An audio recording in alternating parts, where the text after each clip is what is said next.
regarding the food.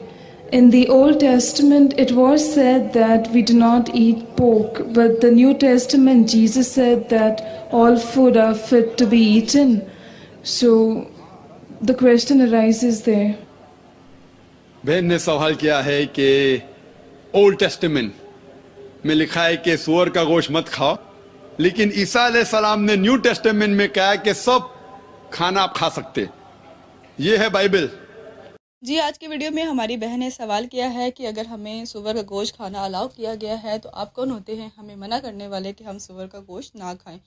तो doctor Zakir Naik ने इस बहन का बहुत ही खूबसूरत अंदाज में, बहुत ही सादा अल्फाज में जवाब दिया। आपको वीडियो लाजमी सुननी चाहिए, इंशाल्लाह आपकी मालूमात में भी इजाफा होगा। हमेशा की तरह इस वीडियो का जो लिंक है वो डिस्क्रिप्शन के अंदर भी है और फर्स्ट कमेंट के अंदर पिन भी है। और जो मेरे बहन भाई यूट्यूब पर मेरी ये वीडियो देख रहे हैं, मैं उनको अर्ज़ करती चलूँ कि इस वीडियो के टाइटल के ऊपर एक और टाइटल दिया गया है, उस टाइटल को आप क्लिक करेंगे तो आपको लॉन्ग वीडियो मिल जाएगी। वीडियो को लाजमी देखें ताकि आपकी मालूमात में इजाफा हो, अपने साथ बाकियों को भी शेयर करें। जज़ाकल्लाह।